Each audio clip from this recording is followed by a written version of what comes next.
ধর্মক্ষেত্রে কুরুক্ষেত্রে সমবেতায়ুচ্ছব মামক পাণ্ডবাচ্চ এব কিম অকুর্বত সঞ্জয়। ধর্মক্ষেত্রে কুরুক্ষেত্রে হইয়া একত্র যুদ্ধকামী মম পুত্র পাণ্ডব সর্বত্র।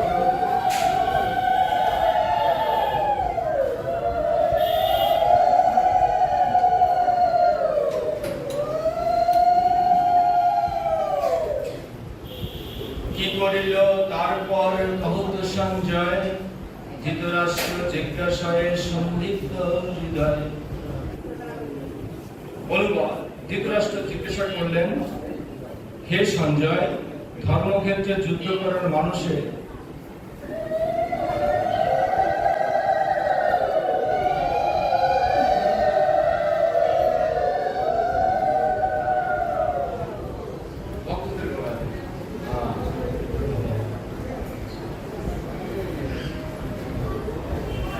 হে সঞ্জয়, ধর্মক্ষেত্রে যুদ্ধ করার মানুষের সমবেত হয়ে আমার পুত্র এবং পাণ্ডব পুত্রেরা তারপর কি করল? সামনে যদি একটু কম কথা বলেন তাহলে ভালো হয়।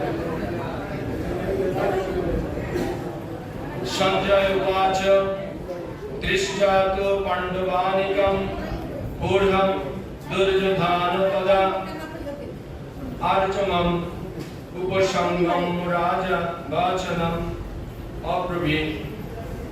সঞ্জয় বলছেন, সঞ্জয় কহিল, রাজা শুনো মন দিয়া, পাণ্ডবের সৈন্য সজ্জা সাজানো দেখিয়া রাজা দুর্যোধন শীঘ্র দ্রোণাচার্য পাশে যাইয়া বৃত্তান্ত সব কহিল সকাশে। সঞ্জয় বললেন, হে রাজন, পাণ্ডবদের সৈন্য সজ্জা দর্শন করে রাজা দুর্যোধন দ্রোণাচার্যের কাছে গিয়ে বললেন, কি বলছে? পশ্যয়েতং পাণ্ডুপুত্রং আচার্য মোহিতং চ মুম্বুঢ় দ্রুপদ পুত্রেণ তব শিষ্যেণ ধীমতা। হে আচার্য, পাণ্ডবদের মহান সৈন্যবল দর্শন করুন, যা আপনার অত্যন্ত বুদ্ধিমান শিষ্য দ্রুপদের পুত্র অত্যন্ত দক্ষতার সঙ্গে বইয়ের আকারে রচনা করেছেন। হরে কৃষ্ণ। অত্র সূরা মহেশাসা হিম অর্জুন সমাযুধি যুযুধান বিরাট দ্রুপদ চ মহারথ ধৃষ্টকেতু চকিতান কাশীরাজ চ বীর্যবান পুরুজিত কুন্তি ভোজ চ শৈব্য চ নরপুর যুধামন্ন চ বিক্রান্ত উত্তমৌজ চ বীর্যবান সৌভদ্র দ্রুপদয় চ সর্বে এব মহারথা। এই মহারথীদের বর্ণনা করা আছে যে সেই সমস্ত সেনাদের মধ্যে অনেকে ভীম, অর্জুনের মতো বীর ধনুর্ধারী রয়েছেন এবং যুযুধান, বিরাট, দ্রুপদের মতো মহাযোদ্ধা রয়েছেন। সেখানে ধৃষ্টকেতু, চেকিতান, কাশীরাজ, পুরুজি, কুন্তিভোজ ও সৌভ্যের মতো অত্যন্ত বলবান যোদ্ধারা রয়েছেন। সেখানে রয়েছেন অত্যন্ত বলবান যুধামন্য, প্রবল পরাক্রমশালী উত্তমৌজ, সুভদ্রার পুত্র এবং দ্রৌপদীর পুত্রগণ। এই সকল যোদ্ধারা সকলেই এক একজন মহারথী। সময়ের পরিক্রমায় প্রত্যেক সময় আমাদের রথী মহারথীরা থাকে। যেমন আগে যুদ্ধে রথী মহারথীরা ছিল, এখনকার সময় আমাদের এই সংসার সমুদ্রে ডাক্তার, ইঞ্জিনিয়ার, পাইলট থেকে শুরু করে রথী মহারথীরা এখন বিদ্যমান। বর্তমান পৃথিবীতে যুদ্ধে দাবাব পাচ্ছে। এই যুদ্ধে ময়দানে অনেক রথী মহারথী আছে। তারা ভাবছেন যে আমি বড়, আমি অনেক শক্তিশালী, কেউ কাউকে পরোয়া করছে না। যে তীব্রতা যুদ্ধের, সেইগুলো আমরা অনুভব করছি। সমগ্র পৃথিবীর মানুষ সব সময় যুদ্ধ চলছে, আমাদের সংসারেও যুদ্ধ চলছে। প্রতিজনে প্রতিক্ষণে আমরা যুদ্ধ করছি। প্রশ্ন সকলের কাছে, কিসের জন্য যুদ্ধ করছেন? আপনার শত্রুকে কি আপনি চেনেন? আপনার শত্রু কারা? গীতায় তার সুন্দরভাবে বর্ণনা করা আছে যে শত্রুদের যদি আমি দমন করতে পারি তবেই আমার যুদ্ধ থেমে যাবে। আর এই যে সংসারে আমরা বারবার আসছি, আবার মৃত্যুবরণ করছি, আবার চলে আসছি, এইটা কি চলতেই থাকবে নাকি এইটা বন্ধ করার কোনো পথ আছে? এখানে যারা আছি আমরা প্রত্যেকেরই দুঃখ আছে, প্রত্যেকেই আমরা অভাবী। হ্যাঁ, কারো টাকা নেই, কারো বাড়ি নেই, কারো সন্তান নেই, কারো সন্তান আছে, পুত্র সন্তান নেই, এরকম আমরা বিভিন্ন ভাবে অভাবী আছি আমাদের জীবনে, সংসার জীবনে। আবার মৃত্যুবরণের পরে আবার কি হবে? নতুন করে আরেকটা সংসার হবে। তখন আপনার কর্মফল অনুযায়ী আপনি দেহ প্রাপ্ত হবেন, সেখানে আবার অভাব দেখা দেবে। মূল বিষয় হলো যে এই জন্ম মৃত্যুর আবর্তে ঘুরপাক খেতে খেতে আমাদের প্রত্যেকবারই অভাব একটা না, অনেক অনেক অভাব আমাদের জীবনে প্রতিনিয়ত শুলের মতো বিধবে। আর যদি আমরা এমন একটা পথ অবলম্বন করতে পারি যে আমাদের সকলের জীবনে সকল অভাব থেমে যাবে, আর আমার চাহিদা থাকবে না, আর আমার কোনো প্রাপ্তব্য থাকবে না। কাকে পেলে? কৃষ্ণকে পেলে। হ্যাঁ, এটা আমরা ভাবতে পারি না যে কৃষ্ণকে পেলে আমি কিভাবে আমি সকল অভাব থেকে মুক্ত হব, আমি সকল দুঃখ থেকে কিভাবে নিবারিত হব। এই দুঃখ থেকে নিবারণের একমাত্র উপায় তার শরণাপন্ন হওয়া। যতদিন পর্যন্ত, যত জন্ম জন্মান্তরে আমরা কৃষ্ণের শরণাপন্ন হব না, আমাদের এই দুঃখ অনন্ত কাল পর্যন্ত থাকবে। আজকে আপনারা মনুষ্য জন্ম পেয়েছেন, সৌভাগ্যক্রমে আমরা মনুষ্য জন্ম পেয়েছি। হ্যাঁ, 30 লক্ষ বার পশুজনী প্রাপ্ত হয়েছে। ডিমের ভিতর আমরা জন্ম লাভ করেছি, শামুক, ঝিনুক, মাছ হয়েছি, জলে জন্মাইছি। এইভাবে 11 লক্ষ, 9 লক্ষ, 20 লক্ষ বার বৃক্ষজনিতে আমরা জন্ম লাভ করেছি। বৃক্ষজনী কারা প্রাপ্ত হবে? শাস্ত্রে বলা আছে বৃক্ষজনী তারাই প্রাপ্ত হবে যারা আজকে যে ভাগবতম শুনছেন, যারা শুনে ঘুমিয়ে আছে বাড়িতে। ভগবান বলবে তোমার ঘুমানোর এত শখ, ঠিক আছে, তুমি পরবর্তী জন্মে বৃক্ষ হয়ে এক দণ্ডে এক জায়গায় ঝড় বৃষ্টি সকল কিছু তার করতে যাবে। তার কর্মফল অনুযায়ী সে বৃক্ষরূপ হয়ে সেখানে জন্ম লাভ করবে। আমার প্রশ্ন আপনাদের কাছে যে আপনি যে দুর্লভ মনুষ্য জন্ম পেলেন, আপনি মনুষ্য জন্মের আপনার জন্য কতটা ব্যাংক ব্যালেন্স অনন্তকালের জন্য রেখেছেন? যে পুরুষ ইনকাম করে পরিবারের জন্য ভরণ পোষণ করেন, তিনি তার ইনকামের কত পার্সেন্ট ভোগ করেন বলেন? 20%, 15 থেকে 20% একজন পুরুষ তার নিজের জন্য ভোগ করে থাকেন, আর 80% ইনকাম তার পরিবার, পরিজন, আত্মীয়স্বজন ভোগ করে। সঠিক কথা কিনা বলেন? একটা পুরুষ যদি বাজারে একটা রসগোল্লা খেতে চায়, তাহলে রসগোল্লা খাওয়ার পরে তার মনে পড়ে বাড়িতে নিতে হবে, কারণ আমি খেয়ে ফেলেছি। একটা পুরুষ যদি স্যান্ডেল কিনতে যায় আর একবার সেলাই করে দেখে যে আরো কয়েকদিন চলবে, সন্তানের এই কলেজের বেতন দিতে হবে, আমার স্ত্রীর ওষুধ কিনে নিয়ে যেতে হবে, পুরুষ সেটা ভাবে। হরে কৃষ্ণ। মাতৃমণ্ডলী যারা যারা সংসারে না খেয়ে শেষে যে মুহূর্ত থাকে সেই মুহূর্ত তারা খায়, আর বাকি সব সংসারের সন্তান, পুত্র, কন্যা স্বামীকে প্রদান করে।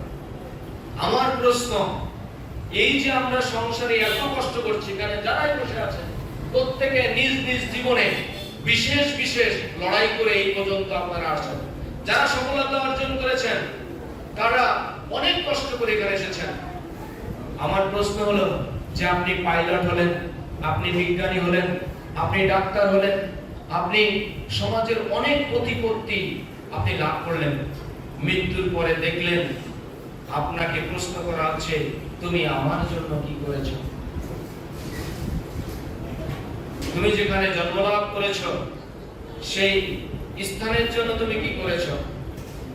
তুমি ভগবত গীতা কি অধ্যয়ন করেছো? তোমাকে এমএ পাস করিয়েছি, বিএ পাস করেছি, ডাক্তার বানিয়েছে, শিক্ষক বানিয়েছে, তুমি কি ভাগবতম পড়েছো? এই জ্ঞান অর্জন করে অন্যকে বলেছো? যদি না বলতে পারি, উত্তর যদি না হয়, তাহলে আমাদের জীবন ভয়ঙ্কর পরিণতি হতে চলেছে। যদিও আপনি ডাক্তার হন, ইঞ্জিনিয়ার হন, শিক্ষক হন, এই সফলতা সব নষ্ট হয়ে যাবে। তাই আমাদের প্রত্যেককে, এখানে যারাই বসে আছেন, প্রত্যেককে ভগবানের শাস্ত্র জ্ঞান জেনে ভগবানের সেবা করতে হবে। আমাদের সনাতন ধর্মে অনেক বৃদ্ধরা আছেন, সন্ধ্যার সময় চা খান, চা পান করেন, দোকানে বসে থাকেন, টিভি দেখেন, সকালবেলা একই অবস্থা, সকাল সন্ধ্যা কোনো কাজ নেই। আমার কলিগ আমাকে প্রশ্ন করেছিল যে স্যার, আপনাদের ধর্মের বৃদ্ধদের কি কোনো কাজ নেই? সন্ধ্যার সময় দেখি আমাদের বাজারে সবাই চা খায়, আমাদের আজান দিয়ে নামাজ পড়তে যাই, বৃদ্ধরা লড়ে না। তাহলে বৃদ্ধদের কিন্তু কোনো ধর্ম নেই। সবার সন্ধ্যা, সকাল সন্ধ্যা আরতি কীর্তন আছে, প্রত্যেকেরই করতে হবে। একজন যে উলু উলু দিয়ে ইচ্ছা মতো কয়েকবার ঘুরে চলে আসবে, এটা নয়, এটা পুতুল পূজা না। ইচ্ছা করে আপনি একটা কিছু করতে পারেন না, প্রত্যেকটা নিয়ম আছে। ধূপকাঠি কয়েকবার ঘুরাবে, হ্যাঁ, মাথা ছেড়ে ভগবানের চরণে, ভগবানের সর্বাঙ্গে ধূপকাঠিকে 7 বার ঘুরাতে হবে, আর একবার না। আর প্রত্যেকের মুখমণ্ডলে 3 বার। যখন এই প্রদীপ দেবে, চরণে 4 বার, নাভি মণ্ডলে 2 বার, মুখমণ্ডলে 3 বার, সর্বাঙ্গে 7 বার। ইচ্ছা মতো নয়। যারা না জেনে এইটা করছেন, তারা পুতুল পূজা করছেন। যারা লেখাপড়া শিখে এটা করছেন, তাকে জবাব অবশ্যই দিতে হবে। যিনি ধনী আছেন, অর্থবিত্ত আছে, কিন্তু আপনি কৃষ্ণের কাছে একটা তুলসীর পাতা পর্যন্ত দেন না, তাকে অবশ্যই জবাবদিহি করতে হবে। কারণ আপনার ভগবান আপনাকে সৃষ্টি করেছেন যিনি সকল ব্রহ্মাণ্ডের প্রতিপালক, তাকে আপনি সেবা করছেন না, আপনি সেবা করছেন এই সংসারে, এই আমাদের জড় জগতের। তাহলে জড় জগৎ আপনাকে কি দেবে ভেবে দেখবেন। হরে কৃষ্ণ। হ্যাঁ, তাহলে আমাদের প্রত্যেককে এই যে যুদ্ধ, গীতায় যে যুদ্ধের কথা বলা আছে, এই যুদ্ধ আমাদের অনন্তকাল ধরে চলছে। এই যুদ্ধ থামানো শিখতে হবে, যে আমার সকল দুঃখ আমি বন্ধ করতে পারবো। এখানে এক একজনের এক এক রকম দুঃখ। প্রশ্ন, আমাদের অনেকের সন্তান নাই, অনেকের জমি নাই, অনেকের বাড়ি নাই, এরকম দুঃখ আছে। ভাবছি যে এই দুঃখগুলো সমাধান করতে পারলে হবে, কিন্তু আমি যে দুঃখের কথা বলবো, এখানে প্রত্যেক মানুষের দুঃখ এক এবং অভিন্ন। জড়জগতের যে দুঃখ, এই দুঃখ কোনো দুঃখই না, কারণ এটা স্থায়ী না। মৃত্যুর সাথে সাথে সকল দুঃখ বিনাশপ্রাপ্ত হবে, আবার জন্ম লাভ হবে, আবার নতুন দুঃখ উৎপাদিত হবে। হরে কৃষ্ণ। কেমন দুঃখ উৎপাদিত হবে? কর্মফল অনুযায়ী দুঃখ উৎপাদিত হবে। যে যেরকম কর্ম করেছেন তার সেরকম দেহ প্রাপ্ত হবে, তার সেরকম রোগ ব্যাধি হবে, তার সেরকম বাড়ি ঘর হবে, তার সেরকম শিক্ষা দীক্ষা হবে, সেরকম সে স্ত্রী পুত্র কন্যা পাবে। অনেকের পুত্র সন্তান নাই, তার পূর্ব জন্মে এরকম সমস্যা আছে, যার কারণে তিনি এটা পান না। এই জন্মে পায়নি, সেজন্য অন্য কোনো জন্মে পাবে না, সেরকম না। ভগবান আবার তার আশা পূরণ করবে। কিন্তু এইভাবে যে গতাগতি, এইটা এইখানে থাকবো নাকি অন্য কোথাও যাব, সেইখানে গেলে আর যেখানে গেলে কখনোই দুঃখ পাওয়া যাবে না, সেখানে যাব কিনা, আমার প্রশ্নটা আপনাদের কাছে রয়ে গেল। সেখানে যেতে হলে আপনাকে যত্নবান হতে হবে, সাধু সঙ্গ করতে হবে, কৃষ্ণ শিক্ষা অর্জন করতে হবে, আপনাকে জানতে হবে, তবেই না আপনি সেই অনন্তকালের পথ পাবেন, যেখানে গেলে কেউ অপমান করতে পারবে না, কেউ আপনাকে ব্যথা দিতে পারবে না। আর দুঃখ কি? প্রকৃত দুঃখ বলছিলাম যে আমাদের সকলের দুঃখ এক। প্রকৃত দুঃখ জন্ম, জরা, ব্যাধি, মৃত্যু, এইগুলো আমাদের জীবনের প্রকৃত দুঃখ। আপনি মৃত্যুবরণ করেন, যদি ভগবানের পথ অনুসরণ না করেন তাহলে আবার জন্ম হবে। জন্মের ভাগবতমে বর্ণনা করা আছে যে ঊর্ধ্বপুণ্ড অবস্থায়, অর্থাৎ পা থাকবে উপরের দিকে, মাথা থাকবে নিচের দিকে, মায়ের বিলাটনের ভিতরে আপনি প্রস্রাব করবেন, আপনি পায়খানা করবেন, এই জ্বালা যন্ত্রণাময় বিলাটনের ভিতরে আপনাকে থাকতে হবে 10 মাস 10 দিন। প্রতিবার মৃত্যু, মৃত্যু ভয়ঙ্কর। মৃত্যুর কথাও ভাগবতের বর্ণনা আছে স্পষ্ট ভাবে, যে যখন মৃত্যু আসবে তখন এমন ভাবে শেলেশা গলার কাছে, বুকের কাছে চলে আসবে, সমস্ত দম, বাতাস, বায়ু বন্ধ হয়ে যাবে। আমাদের শরীরের ভিতর 5টা বায়ু আছে, 5টা বায়ু প্রবাহিত হয়। হরে কৃষ্ণ। এবং এই 5টা বায়ুকে নিয়ন্ত্রণের জন্য আলাদা আলাদা দেবতা বিদ্যমান আছেন। এই বায়ু যখন বন্ধ হয়ে যাবে, সকল দ্বার বন্ধ হয়ে যাবে, তখন ছটফট ছটফট করবে। এরপর যদি তিনি পাপী হন, অনেক পাপ করে থাকেন, তাহলে যমদূত যেভাবে এসে ভয় দেখাবে, পায়খানা প্রস্রাব করে দেয় না, মৃত্যুর সময় এরকম একটা ঘটনা ঘটবে, ভয়ঙ্কর পরিস্থিতি হবে। আর এইভাবে যদি আমরা মৃত্যুবরণ করি তাহলে আমাদের পরবর্তী জন্ম কিভাবে হবে? ওই কর্মফলের উপর নির্ভর করবে। উনি আমাকে দুঃখ দিলেন, আমার বাড়ি ঘর কেড়ে নিলেন, আমাকে মারলেন, এই ভোগ উনাকে পেতে হবে। আর আমি সম্পদ আহরণ কিভাবে করেছি, সেই সম্পদ ভগবানের সেবায় লাগিয়েছি কিনা, সেইটা যদি সেই অনুযায়ী আমার দানের উপর আমার পরবর্তী অর্থবিত্ত হবে। হরে কৃষ্ণ। এই জন্য কারো বাড়ি খড়ের, টিনের, কারো বাড়ি দালানের, আপনি দালান করে ব্যবসা করে যে টাকা উপার্জন করছেন, সেইটা কিছু অংশ ভগবানের জন্য দান করতে হবে। যদি দান না করেন তাহলে আগামী জন্মে আপনার অর্থ সম্পদ কমে যাবে। তাহলে দানের বিষয়ে একটা ব্যাপার আছে। তা দানের এই 12 মাসের ভিতরে দানের বিশেষ মাস হলো এই বৈশাখ মাস। হরে কৃষ্ণ। 1 টাকা দান করলে 1000 গুণ ফল লাভ হবে এই বৈশাখ মাসে। শেষে বৈশাখের মাহাত্ম্য বলবো, আপনারা শ্রবণ করবেন। হরে কৃষ্ণ। যুদ্ধের কথা বলছি, যেহেতু ভাগবতম 1 মাস জাতীয় পাঠ হবে, উন্মুক্ত হওয়া যাব না। এই শ্লোক একটা পড়বো, মাঝে মাঝে আপনাদের বলবো। তা আমার এখানে প্রশ্নটা রয়ে গেল। কি প্রশ্ন? আপনি কি এইবার জন্ম লাভ করেছেন? আপনি জড় বিষয়বস্তু নিয়ে মজেছেন? এটা কি চলাবেন?